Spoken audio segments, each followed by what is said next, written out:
Hi there, just before you start this video, this is the second time I've recorded it, and there's still some lagging on when I go onto Google Maps. I need to sort that out over today. It's obviously my computer is just working really hard in doing something, but I don't know what it is. So apologies for some lagging later on in this video in some of the Google Earth mapping that I do. Hey, c'est la vie. Hello and welcome to another Atypical Philosopher video with myself, Jonathan M.S. Pierce. This is a frontline update for the 31st of December 2022, just one day left of this year. Let's see what's been happening overnight and in other news before we get to the front lines. Fairly quiet, actually, not a lot of news to report. The official Ukrainian figures, caveats propaganda, caveats accuracy, caveat Russia don't produce the same sort of figures. 710 liquidated personnel. So fairly high. Three tanks. Is that 16 or 18 armored personnel? Six artillery systems, one anti-aircraft warfare system, one helicopter, and six UAVs or six drones, 24 vehicles and fuel tanks. That's a really high number for vehicles and fuel tanks. Not sure exactly what's happened there. One anti-aircraft system that was, I'll give details of that in a second. I guess it's the incident I'm going to talk about. 16 APCs is pretty huge. So yeah, those figures, I guess, are fairly high in some aspects. Others are pretty average, so on and so forth. Make of that what you will. So the Kyiv Independent reports that Russia has shelled the Sumy Oblast almost 140 times yesterday. Russian military shelled several communities close to the Russian border 139 times on December the 30th. This is the area here across the border. So the Russians are taking part in some pretty heavy shelling of the Ukrainian border regions, and that is continuing. In Donetsk, and the only reason I don't really know who this guy is, I don't know the details or anything. I just love the length of his title that no reports has given. In Donetsk, the so-called deputy head of the Department of the Military Investigation Department of the Russian Investigative Committee for the Joint Group of Troops, Lieutenant Colonel of Justice Evgeny Rybakov, was eliminated. I don't know how, who, where, why, when. In fact, yesterday there was a few reports of quite a lot of officers dying in different scenarios. So pretty heavy day for people who are slightly higher up in the ranks, as far as I can work out. German supplied IRIS-T air defense system has shown stunning effectiveness. So we've just seen some another wave of saturation missile attacks, as well as a couple of waves of drone attacks. According to Vitaly Klitschko, the efficacy, so he's the mayor of Kiev, the efficacy indicators of IRIS-T, which is on duty in the Kiev region, are 100 shots, 100 hits. Klitschko stated this in the German magazine Der Spiegel.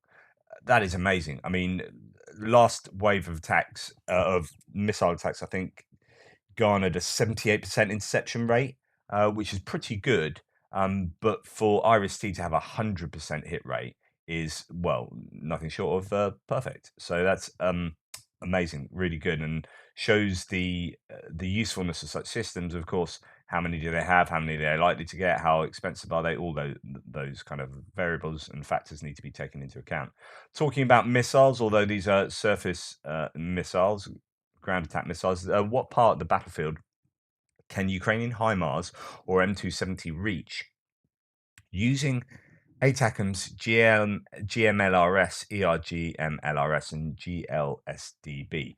So this is one of these useful maps that gives you a sense of the range of these different missiles. Here is what we'd say is the kind of general HIMARS range at the moment, that 84-kilometer range. It is extended somewhat with the GLSDB.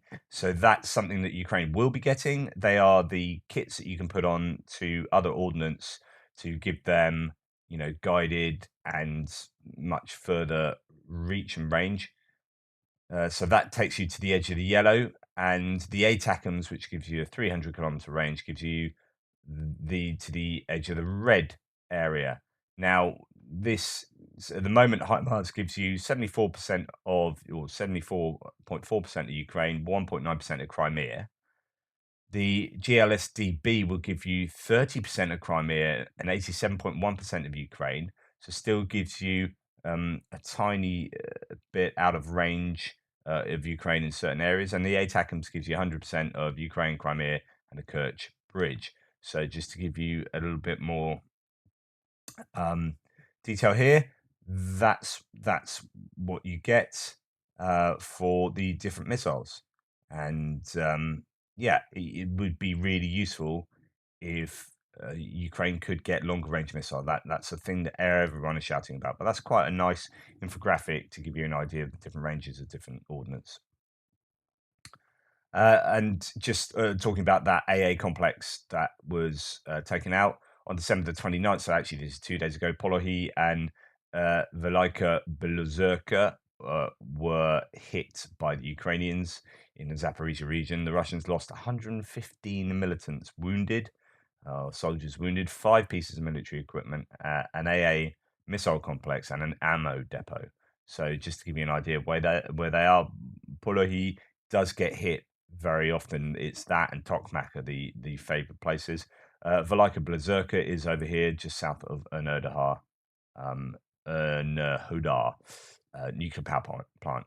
Anyway, that's the kind of news we've got at the moment. Let's get on to the front lines, and we will go to our usual sort of starting place at the northeast corner of Ukraine, coming from Kupiansk to Svatova to Kreminna. Let's go to that northeastern section and to on my map and to the northeast of Kupiansk itself. There is some talk. Rebar talks about how the Russians are attacking from Tavolzhanka to Dvorichna, which is to suggest that the Ukrainians control Dvorichna. So that's interesting. Not much mention otherwise of this area in any of the other sources. Just a little bit from Rebar, who say that there's a positional defense around the Tavolzhanka area, and they are anticipating this Russian offensive on Dvorichna. It's interesting, this one. At the same time, so Rebar says, in the ranks of the territorial defense, and one assumes they're talking about the Ukrainians here, it is increasingly common to see combat duties being performed under the influence of alcohol. To uphold discipline, foreign contractors were brought into Sinkivka. So that's an interesting claim to make. Sinkivka is here, just south of Liman Pershi. So the Ukrainians are just getting really drunk, and they're having to get foreign mercenaries to come and do the leadership or whatnot around there. I don't know. Take that with a pinch of salt.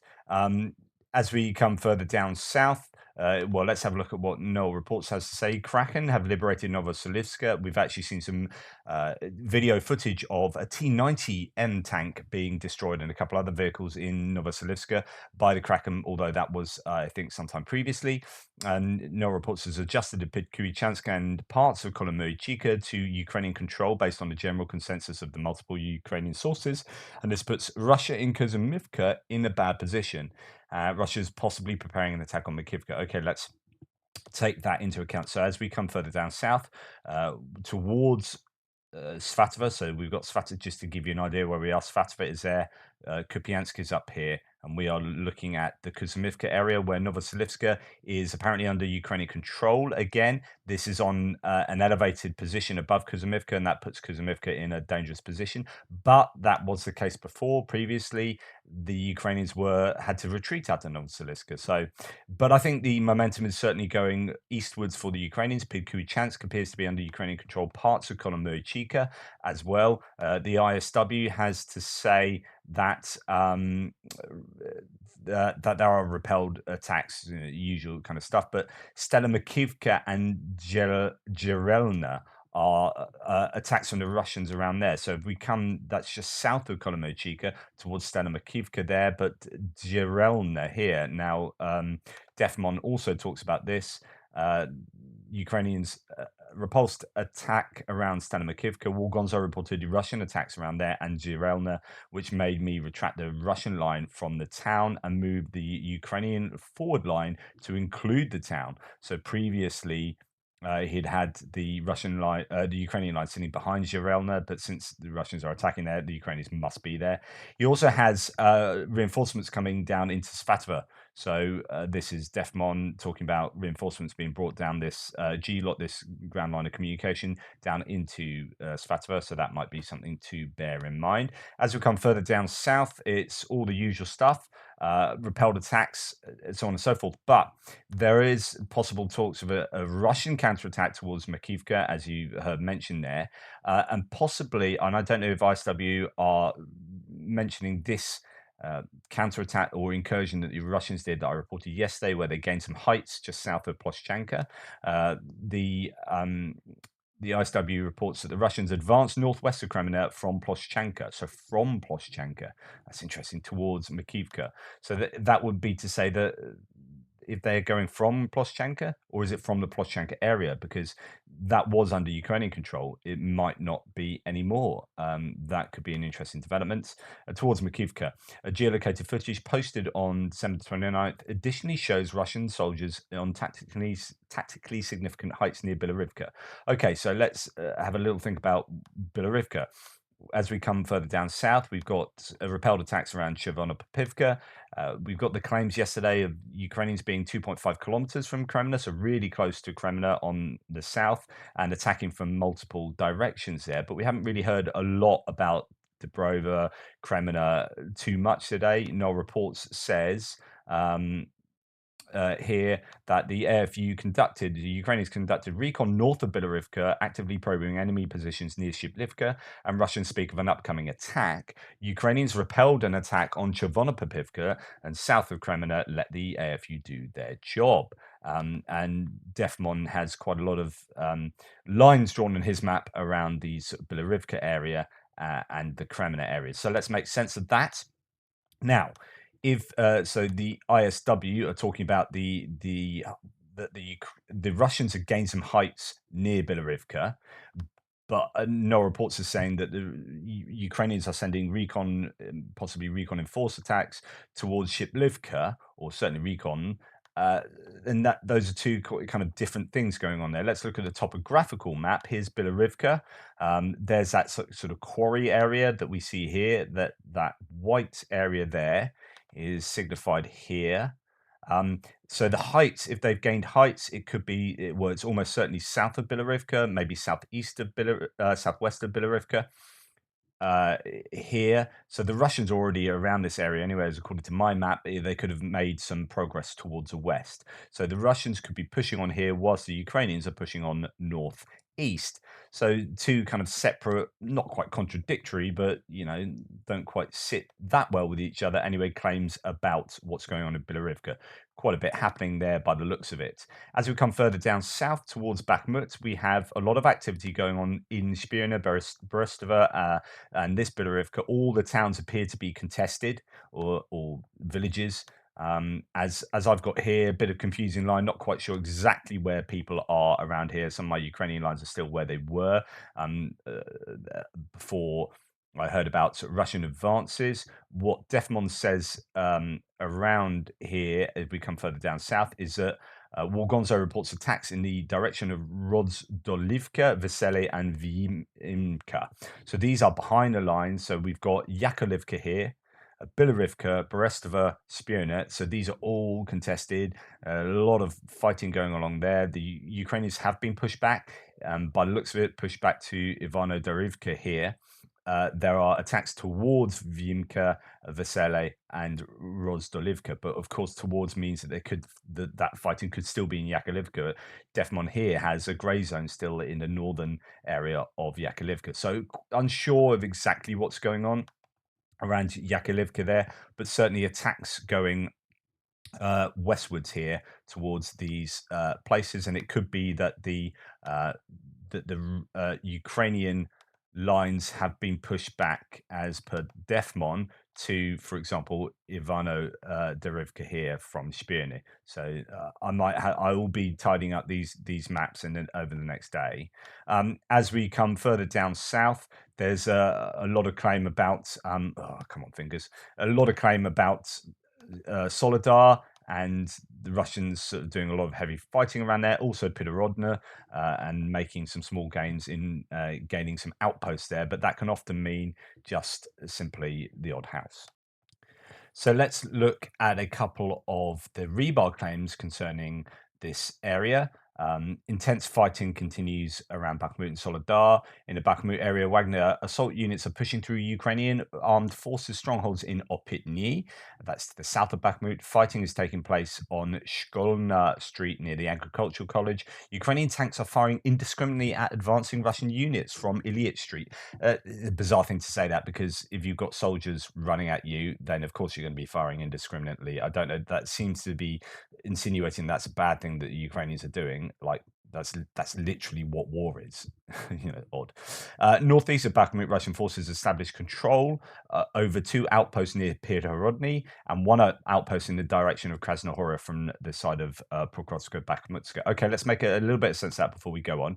So this is north of Bakhmut. Bakhmut here, we've got Soledar there, some heavy fighting going on in Soledar, as you can imagine, but a couple of outposts. Now, that, as I said before, could just mean a house, right? Literally a couple of houses have been taken, or it could mean some kind of entrenchment or something. It's difficult to know, but this is in the direction of here, of Paraskovivka and Krasnohora up here. So there's a little bit of advancing in Pidhorodna. Not too sure of anything really going on in the eastern suburbs and outskirts. Rebar is just about to say there is some areas of this forest that's been liberated, and some movement around a Sinat industrial plant, I think, which is there. Let's just continue. So, on the outskirts of Bakhmut, according to intercepts of Ukrainian talks, some of the forested areas were liberated and a Russian advance began from the Sinat plant along the industrial zone. Of course, what they mean is liberated is that the Russians have liberated it. And the Sinat plant, so this is this area here. Actually, I need to just get everything back to being labeled. So that's here. Now, if the Siniat, as it is labeled here, Siniat. So whether the Russians have some kind of foothold here, and they are sort of back to where they were previously, I don't know. I haven't heard much about this from Ukrainian sources, just from Riba in this case. So southwest of Bakhmut, the Russian armed forces established control over two more Ukrainian firing positions near Klishchivka and west of Kurdyamivka. Units of the 28th Brigade attempted to counterattack, but the attack was repulsed. So they say. Just finally, the 128th Brigade suffered heavy losses in the Soledar sector. There is growing dissension in the brigade's ranks due to the number of casualties and unwillingness to defend the area. Within the past 24 hours, Russian forces captured an observation post east of Soledar. To make up for the losses, 143 mobilized men from Biletskva were transferred to Chasiv Yar to replenish the brigade. So they say. So that is, of course, pro-Russian. So take that with a pinch of salt, perhaps. They're saying that up around here, the losses have been bad, and there's some dissent among the ranks of the Ukrainians. They say that there's fighting around the agricultural college and Shkolna Road. I can't locate that. It's not only on here but elsewhere. It's just really difficult to get road names for Opitny. It's okay when you get further north, but in this area, there's just not a lot to go by. There is control over this school that the Russians have, which means that they are at least there, as my map indicates. I don't know where the agricultural college is, and there is tank fire on the Russian troops from Ilyich Street, but I'm not sure where that is. It's just really difficult. I do apologize there. Fighting in Klishchivka. Apparently, they are fighting towards Ivanivska here. Of course, towards could mean just fighting here. It could mean that they've got, it's difficult to know.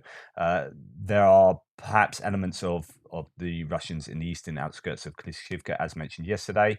And as we come down here, although Rebar said that Kupiansk, there was an outpost taken by the Russians there, actually ISW reports that there are counterattacks. So here we say Russian mill bloggers notably reported that Ukrainian troops launched counterattacks to regain positions south and east of Bakhmut. Geolocated footage from December the 29th shows Ukrainians conducting a counterattack south of Bakhmut and entering the northwestern sector of Kupiansk. Now that is interesting because northwestern sector would be here. We have seen Russian attacks towards Bilohorod, towards Delivka previously, and we haven't really seen counterattacks from the Ukrainians here to regain lost territory. We have seen artillery attack around Ozyryanivka to take out some entrenchments around there in this particular area there, and the Ukrainian troops have been seen clearing that out. So it looks like they have territory up to the canal there, but we haven't seen any sort of major counterattacks. So this is an interesting move that Ukrainians could well be in northwestern Kurdyivka. And that's good news for Ukrainians. They need to take some territory back in the south to keep to keep all of this area safely under their control. It looks like they're struggling more in the north, and this is a worry. There is contested settlements all the way along this front line here, and the Russians are really putting heavy pressure on Soledar and Pidhorodne. And so, it's slightly worrying if the Russians have the Siniat factory here or plant there. So, but again, I don't really know. I don't really know who's got control over the waste sorting plant. That's still on Warmapper map. It's still half and half contested. So who knows? There is a lot of detail coming out there from Rebar. Not a lot of finer detail from the Ukrainian sources. I don't know what that tells you. What is interesting is, given all the detail that Rebar have said about Bakhmut, if you come further down south here, they literally don't mention Avdivka at all in their reports from yesterday.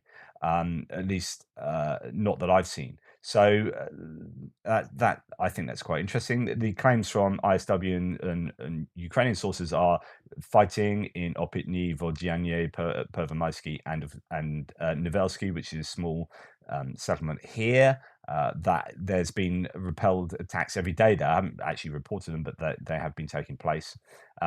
As no report says, if we come, oh no, if we find them around here. So no map changes in Marinka. Fights keep going. The Ukrainians managed to push back Russia again.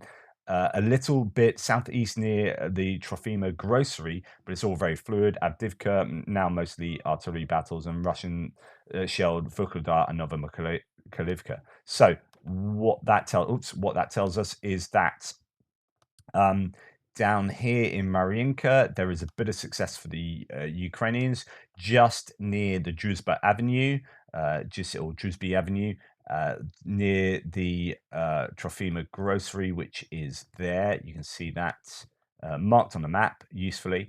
So the Ukrainians could have made some advances in this southern area of the center of Marinka, but tough fighting there. There have been shellings on Novomykhailivka and Vuhledar. But what I find quite interesting from the Rebar source, so pro-Russian source, is that there's quite a lot of talk. Well, there's no talk about Marinka and Avdivka. There's actually quite a lot of talk about Zaporizhia, which, if I can find it, that is, which I find fairly interesting and kind of unusual. So in the Zaporizhia direction, I'll show you on their map. So on their map, this is Zaporizhia, the city. We have the lakes here, and the Enerhodar nuclear power plant, and then we come sort of eastwards towards Vuhledar, slightly off the map there, just to give you an idea of where we are on my map. We're going to be talking about this line here. So Rebar says that there has been an accumulation of a huge amount of mechanized equipment here around Orhiv, Vazinivka. So this is possibly evidence that the Ukrainians are ready to do their big counterattack, which is something that lots of people have been talking about. I've been kind of waiting for because I think that's probably now the most sensible counterattack the Ukrainians can do.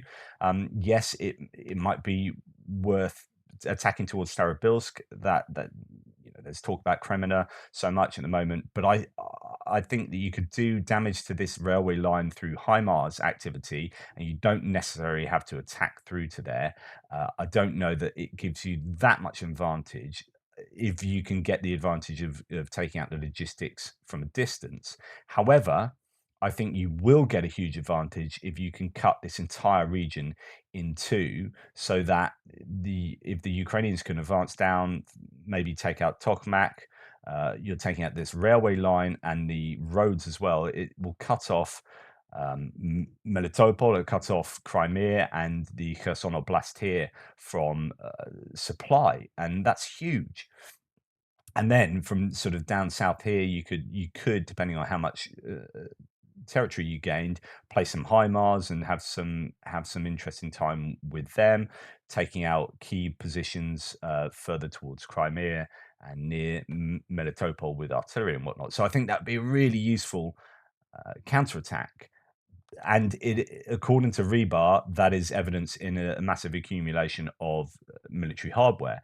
Now, the Russians did an attack themselves near Dorozhnyanka,